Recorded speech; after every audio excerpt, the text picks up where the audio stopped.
मुखिया ठीक या प्रधान। ये पंचायत वाला इलेक्शन बड़ा उटपटांग होता है, जून जुलाई के आसपास है। यूपी में कहता है कि मुखिया हमारे यहाँ नहीं चाहिए, और ओरिजिनली डिसेंट्रलाइजेशन कौन किया? यूपी। सर मुखिया ही ठीक रहता है। तो ये कि आपका बिया होगा, एंगेजमेंट करके छोड़ दीजिए। पंचायत मूवी देखे? अब समझिए जो बिहार वाला मॉडल है ग्राम पंचायत मुखिया वाला, उसमें खराबी क्या है?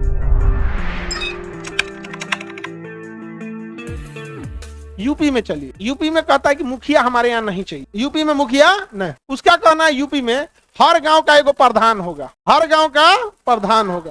तो पंचायत मूवी देखे हैं? फुलेरा का एगो पंचायत होता है, वो खाली फुलेरा का होता है।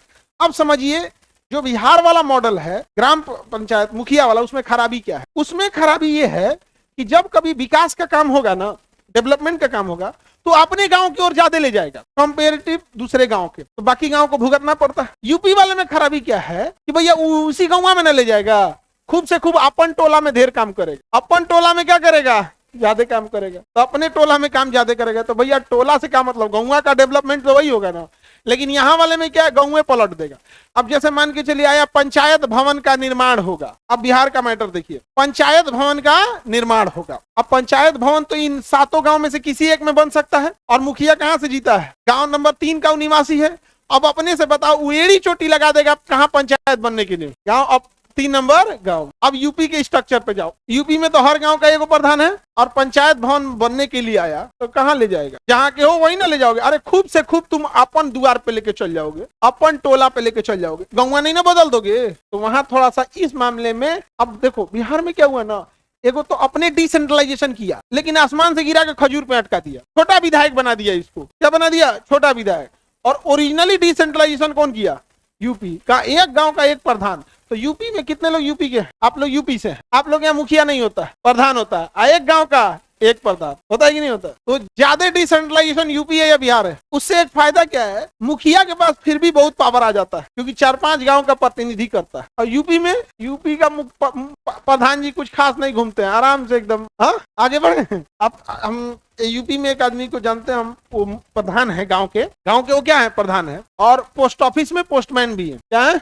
पोस्ट ऑफिस में उनके गांव वाला कहता है कि देखिए हमारी चिट्ठी है तो पहुंचा दियो। होता है सर मुखिया ही ठीक रहता है? नहीं ठीक रहता, मुखिया वाला ठीक सिस्टम नहीं होता। हर गांव का अपना। क्या डिसेंट्रलाइजेशन है फिर? ये क्या डिसेंट्रलाइजेशन? ये तो हाफ डिसेंट्रलाइजेशन। जब आप डिसेंट्रलाइजेशन के नाम पे कह रहे हैं, अब कहो ये कि आपका बिया होगा, एंगेजमेंट करके छोड़ दीजिए। ये क्या है? बोलो तो एंगेजमेंट है, बोलो तब उसको। अब कह रहा है डिसेंट्रलाइजेशन करेंगे, और 7 गो के बीच में 1 को बैठा दिया है। ई का बात है डिसेंट्रलाइजेशन कर रहे हो? डिसेंट्रलाइजेशन का मतलब वहां होना चाहिए। तो लॉजिक देते हैं लोग कि वार्ड मेंबर दे रहे हैं ना, ए भैया वो वार्ड मेंबर देता है। तो आप बताओ मित्रों, मुखिया ठीक या प्रधान? समझा गया? इससे ज्यादा लोगों को फायदा होगा, ज्यादा से ज्यादा लोग आएंगे सामने, पिन पॉइंट एक्यूरेसी के साथ काम होगा कि नहीं होगा? लेकिन अपने यहाँ तो इसी में घींचातानी हो जाती है। एक फुलेरा देखे होंगे, उसमें पंचायत मूवी वेब सीरीज में, तो फुलेरा उत्तरी और फुलेरा दक्षिणी का विवाद हो जाता है, क्योंकि वहां एक गांव का एक प्रधान है, एक गांव का एक प्रधान। अब वहां झगड़ा गांव बदलने का नहीं है, टोला बदलने का। पश्चिम टोला की दक्षिण टोला, पश्चिम टोला की दक्षिण टोला, टोला का मार हो जाता है। तो टोला में भी कम से कम भैया गांव तो उसी का है, गांव उसी का है। या फिर जिस टोला में उसको वोट ज्यादा मिला उधर ज्यादा काम करेगा, जो ने टोला में वोट कम मिला है उधर काम कम करेगा। ये भी होता है। आगे बढ़े। और ये पंचायत वाला इलेक्शन बड़ा उटपटांग होता है, अभी होने वाला है। कब है? हाँ जून जुलाई के आसपास है। आगे बढ़े। अरे उप मुखिया तो उसी के हेल्प करने के लिए रख दिया जाता है, कोई बड़ा पद नहीं। प्रधानमंत्री के नीचे उप प्रधानमंत्री रखते हैं ना, मुख्यमंत्री के नीचे उप मुख्यमंत्री रखते हैं। जब उप प्रधानमंत्री या उप मुख्यमंत्री का वैल्यू नहीं है, तो उप मुखिया उप प्रधान का क्या वैल्यू है? दोनों में अंतर समझे। अगर गांव बहुत छोटा है तो कई गांव को मिला के बनाया जाता है।